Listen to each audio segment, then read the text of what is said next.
ਹਰ ਭਰਾਵਾਂ ਨੂੰ ਬੜਾ ਜਿਹਾ ਕਰਾ ਲਿਆ ਜਿਨ੍ਹਾਂ ਜਿਨ੍ਹਾਂ ਮੱਝਾਂ ਲੈਣੀਆਂ ਨਾ ਤਕੜੇ ਹੋਈਓ ਪੂਰਾ ਮਹੀਨਾ ਤੁਹਾਨੂੰ ਮੱਝਾਂ ਦਾ ਨਾ ਸ਼ੌਕ ਕਰਾਇਆ ਨਾ ਦਿੱਤੀਆਂ। ਇਹ ਮੱਝ ਆਪਣੀ ਦੂਜੇ ਤੀਜੇ ਸੂਏ ਉਹਨਾਂ ਲਿਆ ਜਿਹੜਾ ਚੁਆਈ ਬਹਾ ਮਾਈ ਇਹਨੂੰ ਆਂਦੇ ਨੇ ਨਲਕਾ ਗੇੜਦਾ ਪੂਰਾ।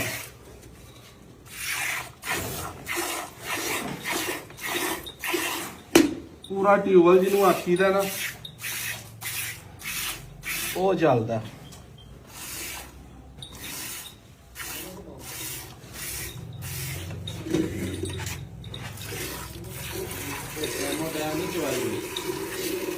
ਚੁਆਈ ਵੀ ਮੱਝਾਂ ਲੱਦਣ ਲੱਗੇ ਅੱਜ ਇੱਕ ਗੱਡੀ ਘੱਲਣ ਲੱਗੇ ਆ। 8 ਤਰੀਕ ਹੈ 10ਵਾਂ ਮਹੀਨਾ 2025। ਨੰਬਰ ਆਪਣਾ 0324 8182 ਮੱਝਾਂ ਜਿਹੜੇ ਭਰਾਵਾਂ ਐਡਵਾਂਸ ਬੁਕਿੰਗ ਕਰਾਈ ਹੈ ਜਾਂ ਨਵੀਂ ਕੋ ਪਸੰਦ ਕਰਨੀ ਹੈ ਤੁਸੀਂ 9 ਨੂੰ ਡੇਰੇ ਆਇਓ। ਹਾਂ 10 ਨੂੰ ਆਇਓ। ਹੁਣ ਸਾਫ਼ ਸਿਰਫ ਕਰਨ ਲੱਗੇ ਆ ਕਿ ਮੱਝਾਂ ਲੱਦਣੀਆਂ ਤੇ ਮੱਝ ਜਦੋਂ ਵੀ ਗੱਡੀ ਦੇ ਵਿੱਚ ਲੱਦੋ ਭਾਵੇਂ ਥੋੜੇ ਸਫ਼ਰ ਲਈ ਲੱਦੋ ਕੋਸ਼ਿਸ਼ ਕਰੋ ਕਿ ਪੂਰੀ ਚੋ ਕੇ ਤੇ ਫਿਰ ਲੱਦੀ ਜਾਏ।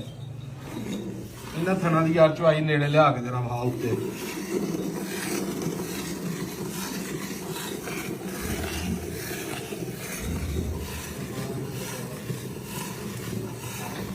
ਦੋ ਮਿੰਟਾਂ ਚ ਇੰਦੀ ਕਰਮਾਂ ਵਾਲੀ ਮੱਝ ਉਹ ਕਰਦੀ ਏ। ਥੋੜਾ ਜਿਹਾ ਦੂਰ ਹੀ ਰਹਿ ਮਾਈ ਆ ਡਰਦੀ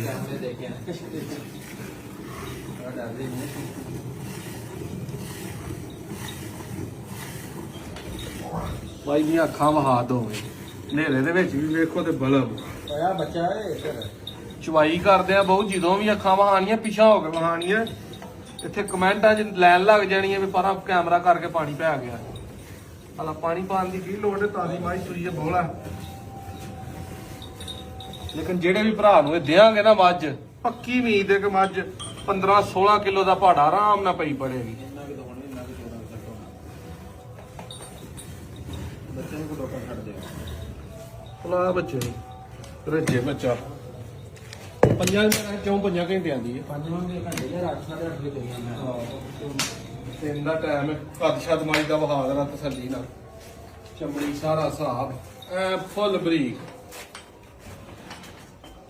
ਨੰਬਰ ਆਪਣਾ 0324 8182 ਪੀਰੋਜਾ ਪਿੰਡ ਹੈ ਆਪਣਾ ਤਹਿਸੀਲ ਦਸਕਾ ਜ਼ਿਲ੍ਹਾ ਸਿਆਲਕੋਟ।